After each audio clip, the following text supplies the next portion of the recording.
Hi guys, we are Trent and Carmen Post. Welcome to this episode of Undone. This is actually our third episode that we have done in this series titled Sexual Abuse. So if you have missed our first two episodes, please go back and watch those or listen to those. We have done them on our personal experience with sexual abuse as children, and we talked about the effects that it had on us.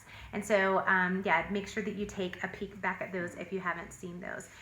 If you would like to connect with us on a personal level, you can go to carmenpost.com and you can go under forgiveness and you can send us a message. This could be if you want prayer, if you want to share how this was an encouragement to you, if you want to share your story with us, we would love to connect with you in that way. So don't hesitate to reach out to us. We want you to know if you've ever been sexually abused and you need to talk to someone, you can call RAINN at 1-800-656-HOPE, HOPE. Or you can go online to RAINN, RAINN.org. RAINN is the nation's largest anti-sexual violence organization. And RAINN stands for Rape, Abuse, Incest National Network. So today's episode is titled, Can We Protect Our Kids? Yeah, and RAINN, as Carmen was saying, does have really good information. It's a great resource to go to if you've experienced sexual abuse or know someone who has. And so I want to share some of that information from their site today. And one of the things that they have on there is the definition of sexual abuse.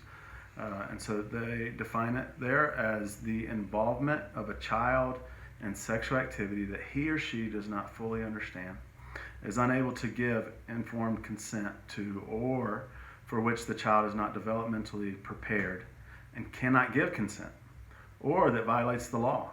And it can be child to child, adult to child, who by age or development is in a relationship of trust and power. So that's the definition of sexual abuse with children.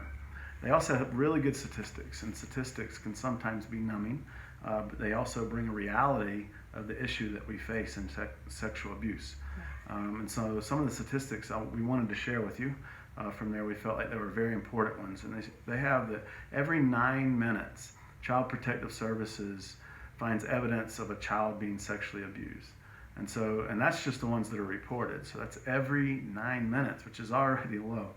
But then you think about that. Those are the ones that are just reported. So it's probably somewhere in the range of a minute to every 2 minutes that this is happening in our world, of the ones that aren't reported. And we also see that 34% of the time it happens to those who are under 12, and 66% of the time it's between the ages of 12 to 17. But boys and girls both experience sexual abuse. Girls, from what statistics show, are at higher risk and are abused more. We see 1 out of every 4 girls and 1 out of every 6 boys experience sexual abuse before the age of 18. So it's happening out there. And unfortunately, as I just said, it happens to, not unfortunately, it's unfortunate for both, but it's happening to girls, and that's something to be aware of more. 82% of the victims under the age of 18 are girls, 82%. So what are the effects that this has? We talked a little bit about that before in our personal life, but just statistic-wise, it shows that the child is 4 times more likely to use drugs, also 4 times more likely to experience PTSD as an adult, and 3 times more likely to experience major depression. Now there's many other effects that this can have, but those are 3 major areas that what sexual abuse can end up doing on a child or way into the adult life. So I want to share with you a little bit about when I remembered that I had been sexually abused. Our minds are a powerful, powerful tool. I had so many traumatic things that happened to me as a child that my brain literally pushed all of my sexual abuse away where I did not remember it. And so when I was pregnant with my first child, I was 8 months pregnant, and I started to get really concerned about bringing a child into this world because I was scared that someone was going to hurt him. Okay, and so it became kind of like this really weird, all of a sudden, like frantic, like, oh my gosh, someone's gonna hurt my baby. then I started having the flashbacks, the visions, the scenes, the smells, the things that were taking place to me. All of my sexual abuse came back to me in those moments, and I was scared to death. Maybe some of you are in the same situation. You're becoming parents, you are parents, and you're freaking out about someone hurting your kids, someone doing to your child what was done to you. And I want to let you know today that you are not alone. You are not alone. My obsession became super unhealthy when our firstborn son, Gavin, when he was born. I wouldn't let anyone change his diaper. I had very strict rules because I was scared that someone was going to do to him what was done to me. Fast forward a year later, we bring home our baby girl. We bring home Kiki. She's 5 years old. I start freaking out even more because when around 5 years old is when some of the sexual abuse started happening to me at daycare. And so I really started to get unhealthy, obsessed with someone hurting my kids. I started talking to my kids about, hey, this is your vagina. This is your penis. This is what we call these things. No one is allowed to touch you. And so I started kind of doing healthy things, but then I got just the unhealthy things were when my kids were away from me, they would come home and I would ask them, did anyone touch you? Did anyone touch your vagina? Did anyone touch your penis? And so it was like this day in and day out fear. And it was paralyzing to me as a brand new mom that someone might do something to my kids. I mean, I'm talking about my heart would beat fast. I would cry sometimes just at the thought of someone hurting my kids. And so I remember one day when God spoke so clearly to me. And what he said is not something I wanted to hear. I wanted God to tell me he was going to protect my kids and no one was ever going to do anything to them. But that's not what I heard God say. I heard God so clearly say, even if someone does do something to your kids, Carmen, what did I do for you? And so it really took me to this place of having to submit my fears to my Heavenly Father. I had to submit all of my fears. I knew who God was. I knew what he had done to me. I knew the places he had healed. I knew the places that he had changed. And so I had to trust that what he did in my life, that he would surely do in my kids' life. Yeah, and so today the topic is, what are some ways that we can protect our children? And as Carmen said, she kind of went obsessive and unhealthy. And so we want to, and that's what fear does, or not knowing or lack of knowledge. It can make the pendulum swing way too far the other way. And so what we want to do is try to bring balance, right? Some balance, or maybe that's balanced, but balance into this. How can we protect our children? So we want to give you some practical ways, things that we've learned along the way. Like we said, we're not doctors. We're not, have all this. We just have life experience, a lot of it. And of course, self-educating and things like that. But we want to share with you practical ways that you can try to protect your children from sexual abuse. One of them is to talk about it early on. As early as possible, be trying to talk to your children about just sexual abuse and what it is and how it happens. And so we don't need to be ashamed. We don't need to feel nervous. You will at the beginning, but the more we begin to just talk about it, the less nervous we become. The child, it's the first time they're hearing this information from you. They trust you. They're not nervous. We think they are, but we're the ones that are nervous. So we have to get past that and just talk to them. And then what it ends up doing is it also helps teach our kids to be confident with who they are and with their bodies. And I think too, sometimes our nervousness comes from maybe our parents' generation. They didn't talk about these things. We didn't call it a penis. We didn't call it a vagina. We definitely didn't talk about sex. And we for sure didn't talk about sexual abuse. And so just recognize that a lot of your uncomfortableness may be because you weren't talked to about it. But that's the amazing thing that we get to do as parents is we can kind of break those chains and create different habits within our families. Yeah, really good point. We can also teach them, about the off limits to others, that no one should see them naked except, maybe mommy or daddy when we're helping them out of the shower, or no one should touch them like when bathing. We do recommend, parents using always a wash rag to wash the children. That way it helps them understand that if someone touches them inappropriately, oh, that's not right. That's not how mommy and daddy do it. We can also teach them that their no has power, Yes. that it really does. A lot of times they are the more vulnerable, the more likely to be exploited because they're weaker. But we need to teach them that no, your no has power. Your no, I know we teach you guys, as we tell our kids, respect authority. You need to obey them. But when it comes to sexual abuse, though, your no has power. It has power with a mommy, a daddy, a grandma, a grandpa, anyone. And so your no has power in this case. You have the right to say no. You don't have to obey or respect the adult when it comes to them touching you inappropriately in a sexual way. Also, know the little secrets language. None of that. That's not okay. That's one of the abuser's languages. That's their tool to say, hey, this is our little secret.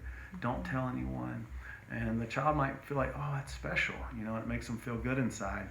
We need to let them know when someone's touching them inappropriately or an abuse is taking place and the child hears that language, that the red flag goes off. Once again, we're building that inventory in our children, that when they hear, hey, this is just our little secret. Uh-oh, red flag. That's not right. That's not right. No one should take pictures of them. We need to let our kids know that. And using that language, breast, vagina, penis, no one needs to take pictures of those areas of you. Because this leads into, as we know, child pornography, which is a huge problem in the world today. And we need to let our children know that, even though we might feel awkward saying that, they need to know, because they don't know. They don't know unless we teach them and show them. Right. And if someone says, hey, take off your shirt, let me take a picture of your penis, they don't know that it's wrong unless we tell them that's not right. Building that inventory, okay, in our children. And especially when it comes from someone that is a part of the family, someone who the family trusts, like the person who's abusing the kids typically is not a stranger. And so if someone they're trusting says, hey, let me take a picture of you, I mean, that seems innocent enough, right, to a kid. But if they know that no, like nobody takes a picture of my private areas, then that gives them the tools to use their no. Yeah. And then another one, let's prepare them how to get out of the situation, to leave a room, to scream for help, depending on what it is. One of the things we've done, whether it's with sexual abuse or just peer pressure, is role play. Yeah. Trying to create those situations and saying, okay, what would you do right here? What's next? So that helps build confidence in them to know, hey, when this happens, this is exactly what I do. And so we do it in different areas, but we recommend in this sexual abuse area, hey, leave the room, find an adult. Oh, if someone's really touching, scream, yell, and role play. And just that way they're more confident when it does happen. Yep. Another thing that you can do to help protect our kids is come up with a code word. A lot of times sexual abuse is taking place within our own homes. And so if we create an environment where our kids, they have a word and they know that if someone has entered our environment, their place of safety in their home, all they have to do is say that word, and we know as their mom and dad that they need us to respond. We need to protect them so they're not in an uncomfortable position. Also, or if they're at a friend's house, if something's taken place, and they need to use the phone and they can't really tell you what's going on, they can say that code word, and as mom and dad that you need to get to the friend's house and you need to pick up your child. That way it is a way to protect them. And the code word really needs to be a unique code word, to your family. The code word that we use for our family is, you don't tell anyone, no matter how much you might trust them outside of that core family unit, that code word. Yeah. So another thing that you can do is let your kids know that they're not going to be in trouble. A lot of times sexual abuse stays hidden out of fear.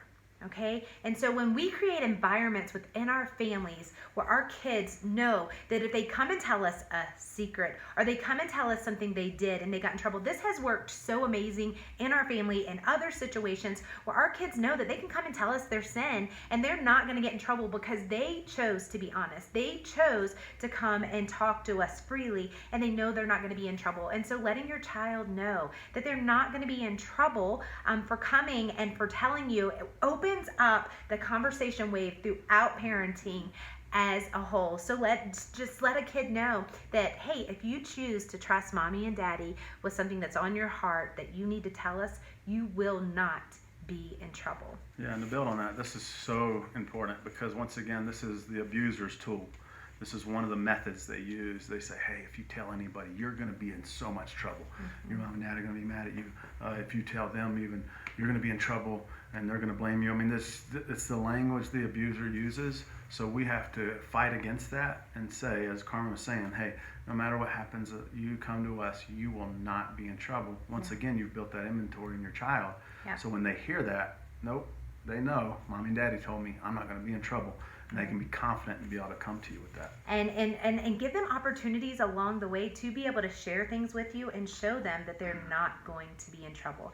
If they come and they tell you that they stole something or hit somebody or something, hold up to your word that they won't be in trouble. That way that they can see that Mommy and Daddy are real and that this is a safe place and that I can trust that I'm not going to be in trouble even though I'm scared I am. Because little kids are so terrified of getting in trouble. Another thing that we can do, a lot of times we talk about to our kids about sexual abuse, like feeling icky and uncomfortable, but we also need to be aware that sexual abuse can feel like a tickle. Sexual abuse can actually feel good to a child, especially if it's something that has been going on for a long period of time. For me, sexual abuse, like it disguised itself kind of like as this love thing, and so it wasn't this icky, uncomfortable feeling. Like it was a place of it felt safe, it felt good, and so we really have to be open and honest with our kids that it's not always an icky feeling. Like sometimes it will disguise itself as a feel good or as a tickle. And we need to let them know that this is a rule for all people that we know, our friends, our family, teachers, people in the church, and other kids. They need to know that this rule applies to everyone. It applies to Mommy and Daddy. It applies to aunts and uncles. It applies to brothers and sisters. We need to specifically name those people that are in our worlds and let them know that it applies to everyone. And so while this isn't an exhaustive list, it's a long list because we want to give you as many ways to protect your children and practical ways and things to look for. And so we just got a few more because we really want to equip you. We want to give you tools to be able to do as much as you can to protect your children from sexual abuse. So another way is to really double think those sleepovers. A lot of things happen at those sleepovers and abuse takes place. Sometimes child to child, because we don't know, even though we have dinners with families, we know them, we do not know what happens behind the closed doors. And so maybe that child was abused and then, hey, the abuser abuses and kind of does what was done to them. That can take place. So just really double think those sleepovers and how they're done. Maybe not sleeping in beds together, open doors, just, really double think those and think through it. Another one are those play dates, right? We have a 6-year-old. He always wants to have a play date with his friends from school, go to their house or come over to our house. And the thing that we just really stress is like it has to be supervised. I know they're only 6, but they explore. They experiment. They play house. They play doctor. They see things on TV. They see things on TV. They might have walked in on Mommy and Daddy. You don't know. It's true. And so while it may seem innocent, it can start to build this maybe normalcy in the child. And then when it happens to them later, it's like, okay, they've already experienced that. So I don't know. I guess the main point here is that it needs to be supervised. No matter, I know we're tired or we're working on something on the computer or we're cleaning or we're cutting the grass. Those kids just need to be in sight. We don't need to let them be in bedrooms or around the corners because things can take place. Also, we need to be aware when an adult is with our child.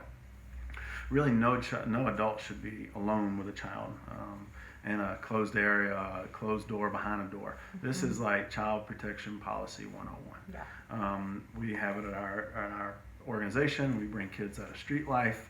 And we have a behavior protocol when it comes to child protection. I mean, that's one of the main things that we tell staff, volunteers, anyone that comes there, do not be alone with a child in a closed off area or behind or in a door closed. And so we highly recommend that with your children. Be aware, be watching. And that's the main thing. We need to be intentional, be involved, and be watching our children and hopefully picking up on some of these things if they're happening. An easy way that we can try to protect our kids is by having conversations of interest with them.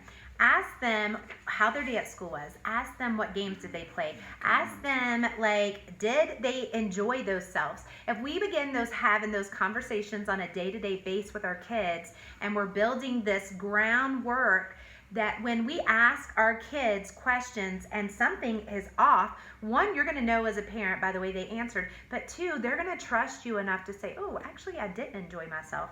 And this is actually what happened. And so having just those conversations of interest are going to be an easy way in to general conversation into our kids' day.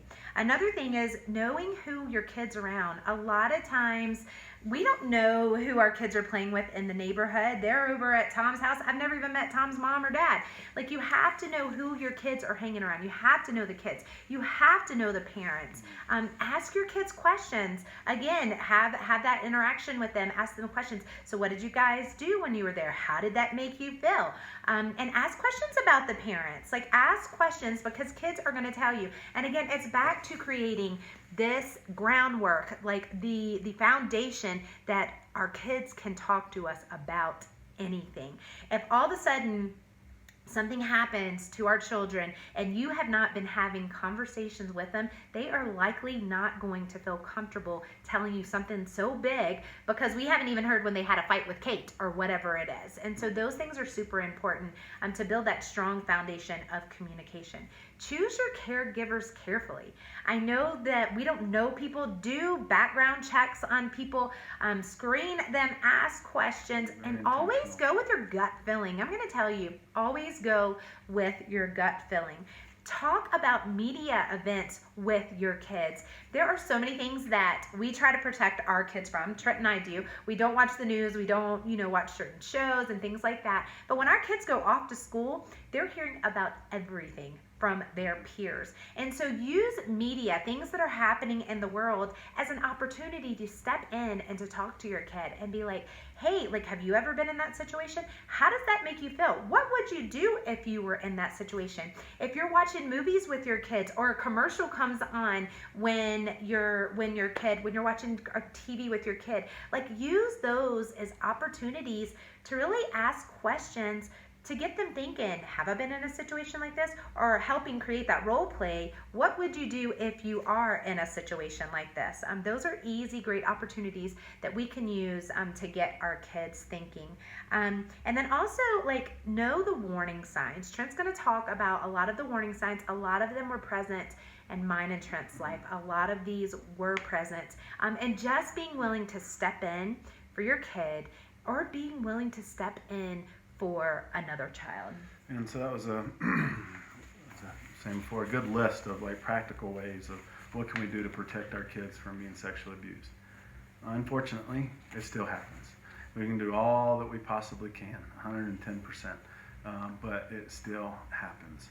And so with that, we just want to give a few things. What are the signs of that abuse is taking place? What are some things that we can look for in our children?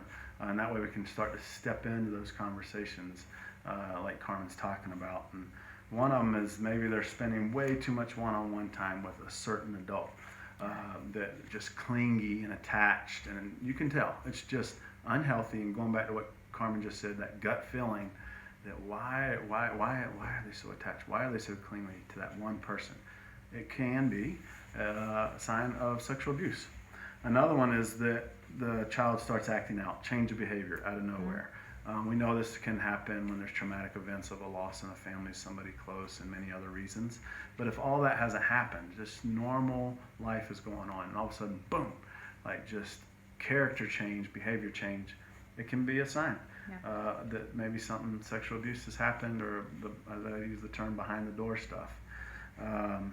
Maybe just really just excessive rubbing of oneself in the private areas or others, or pelvic thrusting on couches or animals or stuffed animals, things like that, you can tell.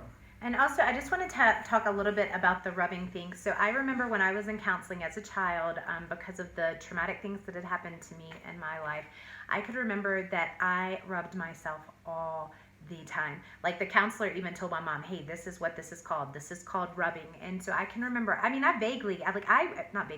remember in detail me being in first grade and rubbing myself under the desk while the whole class is going on. Some kids would be looking at me, but those are things that I would do. My mom would catch me on the table, on a corner, like rubbing myself. And so I want you guys to know, like, these are really big signs that your child has been abused, because what's happened is the abuser has made them feel good, like they've kind of learned what it's like to have for an orgasm. And so once a kid learns that, feels that, guess what, like it feels good, and so you're going to keep going after that. And even like with masturbation, like if you're finding that your kids, like you're walking in on your kids and they're masturbating and they are doing things like that, those are very serious signs that your child has been sexually abused. With masturbation, maybe it's abuse, maybe it's pornography, and so don't be afraid to step into that conversation. As a parent, also, we talk about that with our kids. It's a huge issue nowadays with technology. It's so easy and accessible in elementary school, if they have phones and things. So another thing is eating disorder, just out of nowhere. Once again, not a long-term thing, but all of a sudden overeating way too much, undereating, not wanting to eat can be, just out of nowhere. Once again, no traumatic events could be a sign that some abuse has taken place. Physical complaints of the vagina, right? Like or the penis, that it's hurting. It's hurting, throbbing, something's, going on. Definitely need to investigate that. It's rarely visible when a child is abused, unless they were raped and it was a severe case. But normally it's not visible, but there can be pain associated from the rubbing or whatever the abuse is. So really pay attention to that. And also maybe grades just drop, out of nowhere. Going back to nothing else has happened around them, and hey, we're really trying to figure this out. Maybe a behind the door thing has happened. And while all these things are signs that, not all signs and behaviors that we can look for, not all children even show signs, and so we don't know. So the main thing is to just be aware, be watchful as parents, be intentional to look for these things. And I think going back to what Carmen was saying, just always being involved in our children's lives in many different areas so that they feel safe to have these conversations with us. And by no means are we saying that every child that experiences these things have been sexually abused. We're just sharing our personal stories and what we know to be now signs that sexual abuse has taken place. And so in the end, like Trent and I believe that we as parents can do absolutely everything in our power to protect our kids, and they can still be sexually abused. We've got to stay intentional. We've got to be alert. We've got to be aware. We've got to build trust with our kids. We've got to be in communication. We have to know what's going on. We have to ask questions. We can't just be flying by the seats acting like this would never happen to our kids, because you've heard the statistics and it's happening to so many of us. Yeah. And so here, I just want to take it back to what God talked to me about that I heard that was so crystal clear. And God told me, even if something happens to your kids, Carmen, what have I done in your life? That was when I had to humble myself. I had to submit my fears to God and trust that God is a God of power. And His word says that He uses all things for good. So every bad thing that has happened in my life, He has used for good. And if something happened to my kids, He could do that exact same thing in their life. Yeah, powerful word. Good closing word. We want to thank you guys for being with us today. We really, really deeply hope that this has helped you, or it can help someone that you know. And that's why we're doing this. We're putting ourselves out there and being vulnerable, and just we want to help people. And so we hope that that's done that today. Send your friends, share the stories with them. We have this on podcast. If someone just wants to listen in their car on a drive, the podcast is called Undone. And then too, as Carmen said earlier, connecting on a more personal level. We're very relational in everything we do, so we'd love to connect. And you can do that at carmenpost.com.